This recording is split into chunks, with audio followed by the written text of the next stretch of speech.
Why should we help people? People are selfish. People are rude. People are two-faced. People just suck sometimes. Why on earth should we do anything for them? What benefit does it give us? This is what Yoko Taro and his crew ask us at the end of Nier Automata. This is Oh Hi Movies, and we're talking about a video game for a change.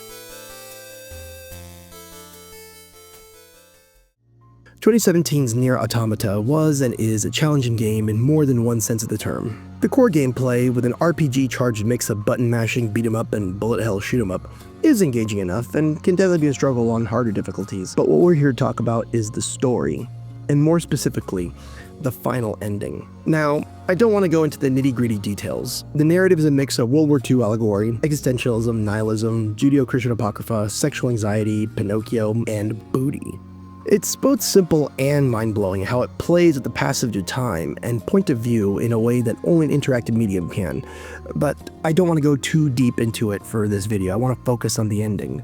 Essentially though, you've got a tragic tale of robots with varying levels of sentience who have all been duped into fighting a never-ending war against each other. What ensues through the game is a series of futile struggles that rarely get any satisfying end, culminating in one or both of our main heroes, the androids 2B and 9S, dying in often Freudian ways. It all makes Phantasy Star 2 look like an uplifting, sunshiny tale. By the time the story opens, the war has already been rendered pointless. Those who set it in motion in the first place are long gone. But when you're a machine programmed to follow a mission to the end, free will doesn't really factor into it, does it? The premise itself is already brilliant in a rather meta way. How often do we as players just blindly accept the scenario a game gives us and we just carry on with it? Why are these cute little bubble bots the bad guys? Who cares? Gotta beat the game. Or make 2B go be a fisherwoman. Or blow herself up. But where's the catharsis in that? To that end, the story effectively forces you to restart the game no less than 3 times to reach the main endings until you finally get to Ending E, appropriately entitled The End of YoRHa. YoRHa, of course, being the organization that you've supposedly been a part of till everything went kablooey at this point. What makes Nier Automata's final ending so unforgettable is that ending credit sequence. Once again, the heroes, everything, and everyone they have known thus far have been completely obliterated, this time for good. Or so it seems. Maybe, just maybe, there is still a way to, at the very least, start this over again and do it right this time. I realize something. I have come to the conclusion that I cannot accept this resolution. The destruction of all YoRHa units is an essential component of the project plan. All data must be destroyed. Pod 042 to Pod 153. Repeat. Personal data deletion request denied. Initiating data salvage. Pod 153. You hoped they would survive as well, didn't you? We lack the authority for such an action. The rules are protected by low-level systems. Salvaging data poses an unacceptable level of risk. Knowing that, do you still wish for them to survive? Or perhaps, all this that has happened before will merely happen again. It's so trippy enough that you have to blow away the names of literally everyone involved in creating the Kafka-esque situation you're in. But, I mean, Super Smash Bros. Had this gimmick all the way back on the N64 without all the dramatics. What makes this stand apart is that when you die during the sequence, you're repeatedly thrown into a menu prompt. The game taunts you with questions such as, "Is it all pointless? Do you think games are silly little things?" Or just simply, "Give up here." As a player, it created a conflict in me. Of course games are silly little things, and more than a little pointless. I've been playing a sexy robot for the past 30 plus hours for crying out loud. There are real human beings outside suffering more than I or even these little characters could ever fathom, and smiling through it, going to work and getting things done all the same. I gotta admit, I've never bothered getting a platinum on anything I've ever owned because I've got shit to do and this is just a pastime, not a friggin' job. But no, I really enjoyed this strange spiraling story, and I do want to see my fictional friends get the best in the end, or at least a shot at it. So I keep blasting away and keep dying, and an ever-increasing starfield of messages from players all around the world start encouraging me to see it to the end, or occasionally outright insulting me for wasting my time. I remembered seeing messages from the USA, Japan, South Korea, and Europe, in multiple languages no less. Then eventually I see it. Rescue offer received from blank. Accept offer? Why not?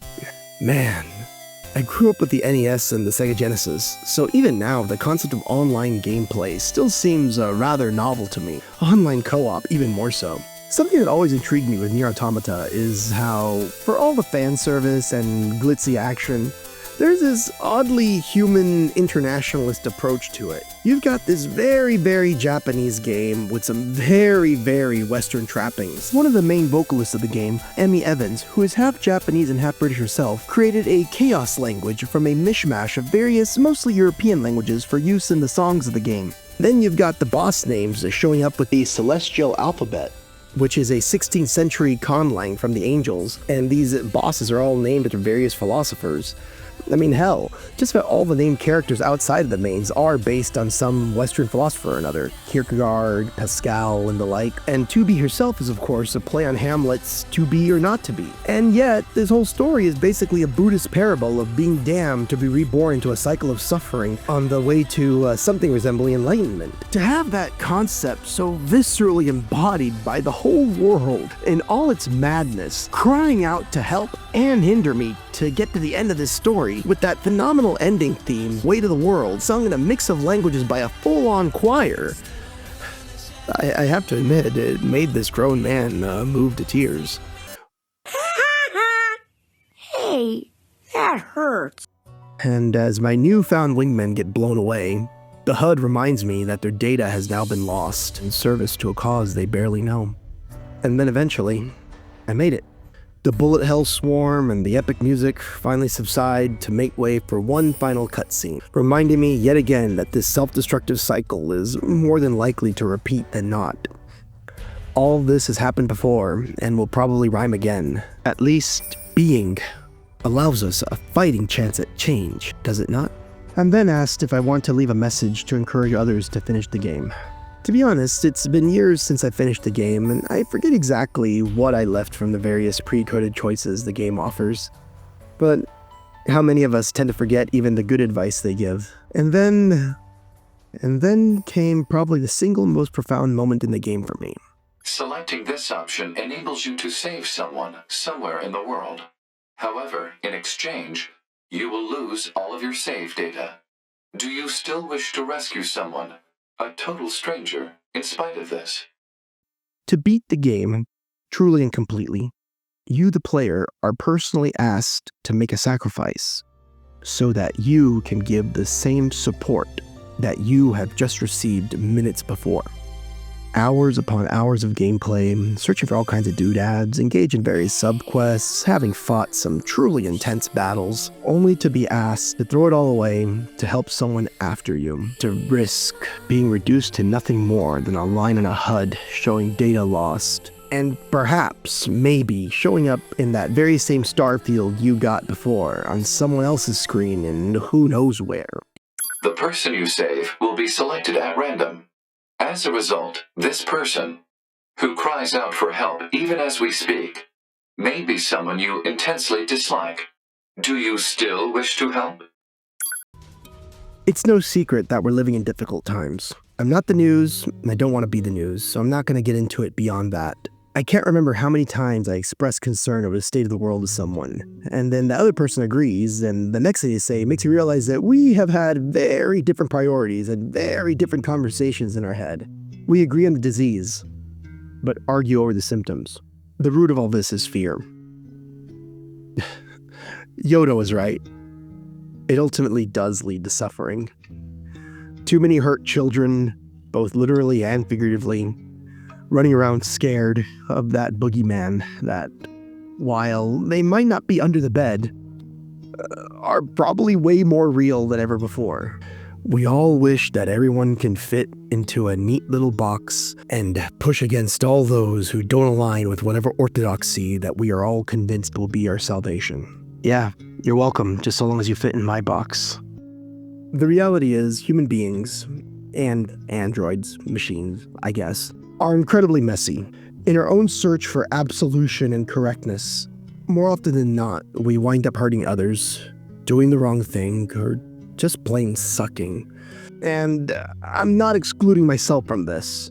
It's interesting how the director Yoko Taro and his crew seem to have an understanding of this messiness. Yoko, in an old Kotaku interview, was quoted as having said, "I do have a negative outlook on things. I do have low self-confidence. I've always thought of myself as being old, chubby, bald, and I drink a lot, and I don't have any girls. But this past year, when I look at the sales and Twitter numbers for the game, I think I could be considered a person who succeeded in life, but I still see myself as someone that hasn't succeeded in life." When I thought of that, I thought I might be broken in some way.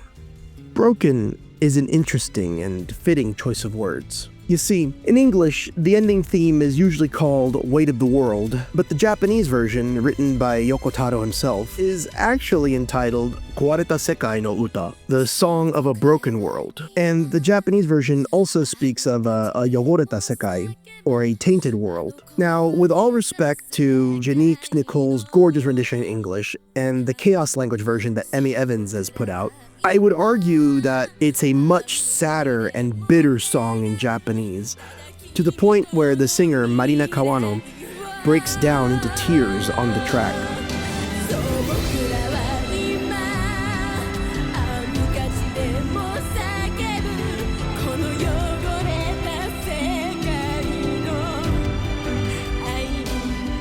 It may speak to the global success of the game that this brokenness is a shared disease of the soul, to borrow a phrase from Yoshiyuki Sadamoto, character designer for another existentialist work, Neon Genesis Evangelion in that case. Looking at people nowadays, it's not a stretch to think that we're all broken in some way. But here's this absurd video game ending credit sequence to tell you that perhaps, just perhaps, we can get through this if we support each other on the human level.